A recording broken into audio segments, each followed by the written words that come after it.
यही हमारे आज के दौर का सच मुझे लगता है। नरेंद्र मोदी समर्थित मीडिया या मीडिया समर्थित नरेंद्र मोदी की सरकार, इन दोनों ने कश्मीर पर पिछले 5 साल में खासकर आर्टिकल 370 हटाने के बाद इतने झूठ बोले। नमस्कार, आदाब। आप देख रहे हैं खबर अड्डा और मैं हूं आपके साथ सुम्बुल ईरान। गोदी मीडिया पर पत्रकार आरफा खानम शेरवानी ने जबरदस्त कटाक्ष किया है दोस्तों, ऐसा कि ये मीडिया याद रखेगी। आरफा ने झूठ से बनी सच पर मीडिया को घेरा और पहलगाम आतंकी हमले के बाद से जो कुछ भी हो रहा है उस सब का जिम्मेदार मीडिया को ठहराया। अंजना, चित्रा, श्वेता जैसे एंकर्स को ठहराया, क्योंकि इन लोगों ने मिलकर, बल्कि पूरी की पूरी गोदी मंडली ने मिलकर देश का माहौल खराब करने में कोई कसर नहीं छोड़ी और एक से बढ़कर एक नफरत भरी पत्रकारिता करी। तो आज इसी मुद्दे पर चर्चा करेंगे। आरफा खानम शेरवानी ने जो वीडियो साझा करी है उसे भी दिखाएंगे, तो आप हमारे साथ अंत तक बने रहिए। दोस्तों, पहलगाम आतंकी हमले के बाद जैसा रिटेलिएशन सोचा गया था, जैसा जवाबी हमला सोचा गया था, लोग जिसकी उम्मीद कर रहे थे वैसा तो कुछ भी होता दिखाई नहीं दिया, बल्कि जो नफरत की राजनीति ऑलरेडी देश में थी, जो चल रही थी, उसमें और ज्यादा तरीके से ज्यादा भयंकर बढ़ोतरी देखने को मिल गई। जी हां, एक तरफ सरकार देशभक्ति और बदले का गुणगान कर रही है और दूसरी तरफ लोग नफरत में एक दूसरे को मारने काटने पर तुले हैं। लेकिन ऐसा हुआ क्यों? राजनेताओं ने जितने नफरती बयान नहीं दिए, उससे कहीं ज्यादा इस मीडिया ने नफरत भरे शोज किए, धर्म को सामने रख के प्रोपेगेंडा चलाया, जो अब तक जारी है। अब इसी नफरत पर, मीडिया के कुकर्मों पर, सरकार के बीजेपी के दौरे चरित्र पर पत्रकार आरफा खानम शेरवानी ने मीडिया की क्लास ले ली है और जमकर लताड़ लगाई है, साथ ही लोगों को भी सच का आईना दिखाया है।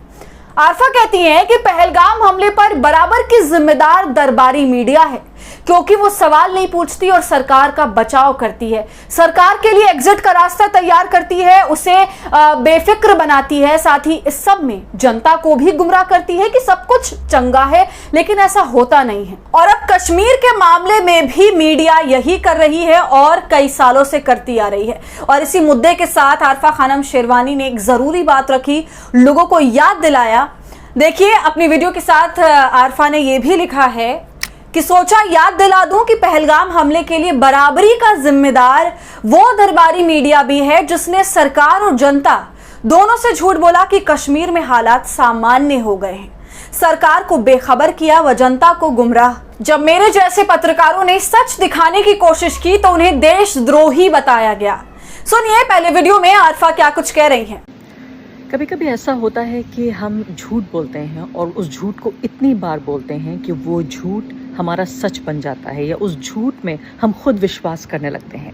यही हमारे आज के दौर का सच मुझे लगता है। नरेंद्र मोदी समर्थित मीडिया या मीडिया समर्थित नरेंद्र मोदी की सरकार, इन दोनों ने कश्मीर पर पिछले 5 साल में खासकर आर्टिकल 370 हटाने के बाद इतने झूठ बोले।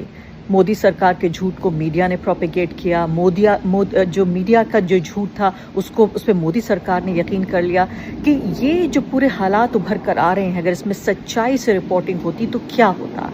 ये बात सच है कि आतंकवादी हमला था, आतंकवादी इसके लिए जिम्मेदार हैं, लेकिन हमें ये ज़रूर समझना ज़रूरी है कि 140 करोड़ लोगों के इस देश में कश्मीर राज्य के साथ एक आर्टिकल 370 हटाने के बाद जिस तरह की मिस रिपोर्टिंग हुई, जिस तरह से झूठ की रिपोर्टिंग हुई कि सब कुछ सामान्य है, कश्मीर में सब खुश हैं, वहाँ नाच गाना हो रहा है, पाकिस्तान हार चुका है, हिंदुस्तान जीत चुका है, कश्मीर का इंटीग्रेशन हो चुका है भारत के बाकी हिस्सों में।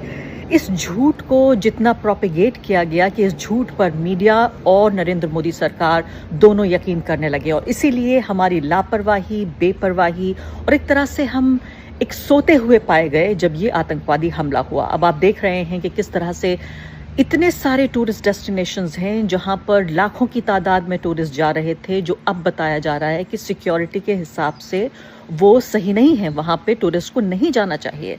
लेकिन जब कश्मीरियों में जो आर्टिकल 370 के बाद जो असंतुष्टि पनप रही थी, जो एक तरह की नाराजगी पनप रही थी, जब मेरे जैसे पत्रकारों ने उस पर रिपोर्टिंग की तो मुझे गद्दार कहा गया, मुझे कहा गया कि मैं भारत से प्रेम नहीं करती, मैं झूठ फैला रही हूँ, तमाम तरह के आरोपों को बढ़ा गया। लेकिन आज आप देखिए उसी नाराज़गी को हम देख रहे हैं। पाकिस्तान कैसे फ़ायदा उठा रहा है उसका, किस तरह से कश्मीरी और बाकी जो देश के हिस्सों के लोग हैं उनके बीच दरार पैदा करने की कोशिश की जा रही है। तो जो नॉर्मलसी का पूरा झूठ था उसका पर्दाफाश हुआ, लेकिन इसके बाद ये समझना ज़रूरी है कि किस तरह से जो सरकार समर्थित मीडिया है वो आम लोगों की साथी नहीं है, वो आम लोगों की दोस्त नहीं है, वो आम लोगों की सिर्फ दुश्मन है। अगर मीडिया ने इस बात के लिए ठीक तरीके से सचेत किया होता भारत की सरकार को कि देखिए कश्मीरी अवाम क्या सोच रही है, या सिक्योरिटी को लेकर, सुरक्षा को लेकर अगर कोई संदेह है उसको बाहर लाने की कोशिश की होती,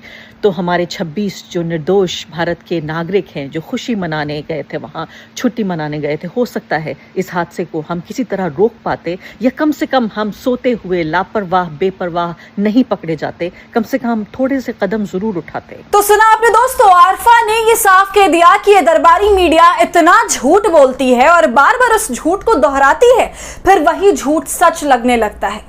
फिर आरफा ये सवाल भी उठाती कि अगर ये मीडिया सच्ची रिपोर्टिंग करती तो आज क्या हमें ये दिन देखने को मिलता, क्योंकि इस मीडिया ने पिछले 5 सालों में और खासकर 370 हटने के बाद इतना झूठ बोला कश्मीर को लेकर कि वहां पर सब कुछ अच्छा है, कोई दिक्कत नहीं है, आतंकवाद का पूरा एक सिस्टम ही, इकोसिस्टम ही खत्म कर दिया गया है। आरफा ये भी कहती हैं कि ये बात बिल्कुल सच है कि आतंकवादियों ने हमला किया और इसकी जिम्मेदारी बिल्कुल आतंकवादियों की ही है, लेकिन ये बात भी सोचने और समझने वाली है कि जिस तरह की इतने समय तक झूठी रिपोर्टिंग हुई और ये बताया गया कि कश्मीर के हालात बिल्कुल सामान्य हैं, उसी की वजह से सिक्योरिटी और सरकार ढीली पड़ी। इसके बाद आरफा ये भी कहती है कि मेरे जैसे पत्रकारों ने जब आपत्ति जताना शुरू किया, आलोचना करनी शुरू करी, तब हमें देशद्रोह कहा जाने लगा, जो कि बिल्कुल सही बात है। आप सभी जानते हैं दोस्तों, आप आरफा खानम शेरवानी जैसे पत्रकार हो, चाहे रवीश कुमार जैसे पत्रकार हो, या फिर नेहा सिंह राठौर जैसी लोक गायिका, उन सबको देशद्रोही कहा गया, यहां तक कि FIR भी कर दी गई। तो अब आज के माहौल में कोई भी कुछ भी बोलेगा तो उसके साथ यही होगा। दूसरी तरफ जो मीडिया इतना भ्रम फैला रही है उस पर कोई एक्शन नहीं होगा और सच बोलने वालों पर देशद्रोह का केस लगेगा। तो दोस्तों, आपका इस पूरे मामले पर क्या कहना है, हमें अपनी राय कमेंट कर जरूर बताएं। वीडियो पसंद आई हो तो इसे लाइक और शेयर करें और खबर अड्डा को YouTube पर सब्सक्राइब कर लें।